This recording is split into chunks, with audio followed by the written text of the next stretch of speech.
The Holocene has ended. What we do now and in the next few years will profoundly affect the next few thousand years. The only conditions modern humans have ever known so far are changing, and changing fast. We are smack dab in the middle of a global scale, civilization level collapse.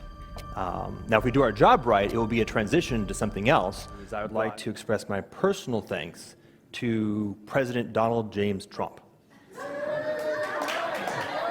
No, I'm serious, because the 2016 election did more to shake good people from the dogmatic slumber than any event that I'm aware of. Yeah, it's actually been a very big deal. I've felt a significant increase in energy, a significant increase in a willingness to accept the fact that the best way to describe our current circumstances is that shit is fucked up. The world built on top of our defining mythology falls apart, as our ecosystems fall apart, as our political system, as our educational system, healthcare system falls apart. Things aren't working so well anymore, and it's a lot harder to fully believe in our stories. The shift that we are on the precipice of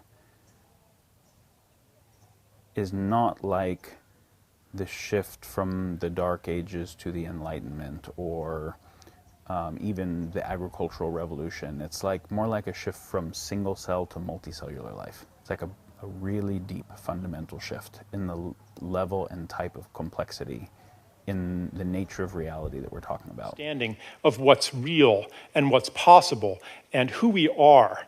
And in that new story, that logic of the heart that says, yeah, I know that this is a significant act, and I know that everything I do is significant, no longer contradicts the logic of the mind, which had been the logic of separation. And so then we get to we have the possibility of moving from being parts of the whole that are competing with each other, but moving to having power that makes that no longer possible, to actually being agents for the whole. I think this next shift is us realizing that as technology that results from our abstraction, but focused on parts and not focused on how the whole thing fits together. As technology is kind of giving us the power of gods, we have to get the love and wisdom and understanding of gods, or we self-terminate with that power. That's a big task. I don't think that we can say that anything smaller than that could possibly be adequate. I mean, even if Donald Trump took ayahuasca and had an experience of oneness with nature and saw the living heart of nature and so on and so forth, what would he do with that? He still has to please voters.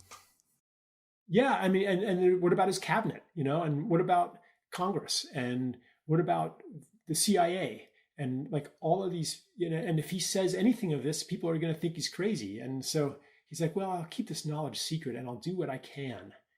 And aren't we all kind of in that same situation? I think everybody on some level carries a buried secret. The secret being, the world doesn't have to be this way. Yeah, it's like we're all engaged in this very elaborate pretense, and we all kind of know that it's a game. It's not, we're just playing it, we're characters, but that's not who we are. Yeah, it's a very, for some people, a very deeply buried knowledge and a lonely knowledge. And that's why it's so gratifying when you hear something or read something that speaks what you've been whispering to yourself for a long time. Yeah. And that's how deep the change has to go. The change has to go that deep. That's what the environmental crisis is posing us with. It's not going to be solved by, replacing coal plants with wind turbines and petroleum with biofuels. Like, that is not a deep enough revolution. Not a matter of sustainability in terms of how do we sustain what we already have. That would be comfortable, to just switch fuels and keep everything going. And then we have to ask, is this what we want? Like From a standpoint of the probabilities, it's like a branching stream of probabilities. And there are actions that we can take that affect those probabilities, or that accelerate one thing or slow down another thing, introduce something new to the probability stream. It would be that. Like, we've got the tools, now we have to use them, and there's not a moment to spare. I mean, I am concerned about certain directions that AI could take that would be not good for the future. I think it'd be fair to say that like not all AI futures are benign, not all. Okay. And so if you have something, if we create some digital superintelligence that exceeds us in every way by a lot,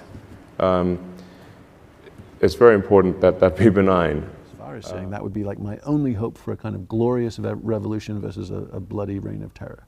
If we can simply, if the people and the ideas and then the actions can just do an end run around the established balances of power, and again, Bernie would be an example. Like, what is a true progressive centrist? What would you say people should do, George, if they do one thing? I mean, what we have to do is the big structural political economic stuff. What we're being told to do is change your cotton buds and all these sort of pathetic micro-consumerist bollocks, which just isn't going to get us anywhere. Actually, everything we have to do is change the system. We have to overthrow this system, which is eating the planet with perpetual growth. I mean, since when was GDP a sensible measure of human welfare? And yet everything that governments want to do is to try to boost GDP. Now, people like the OECD or the World Bank who say, oh, we're not asking for a lot of growth, just 3% a year. That means doubling in 24 years. Yeah, we're bursting through all the environmental boundaries and screwing the planet already. You want to double it? Double all that? Double it again? Keep doubling it? It's madness.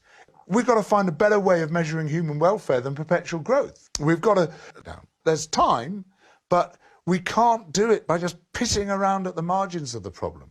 We've got to go straight to the heart of capitalism and overthrow it. Hey, there has been for all of creation a cat and mouse game between the priests and the Prometheans, right? And there's always the people trying to bring light to humanity. And there's always the forces of dark looking to control it or shut it down.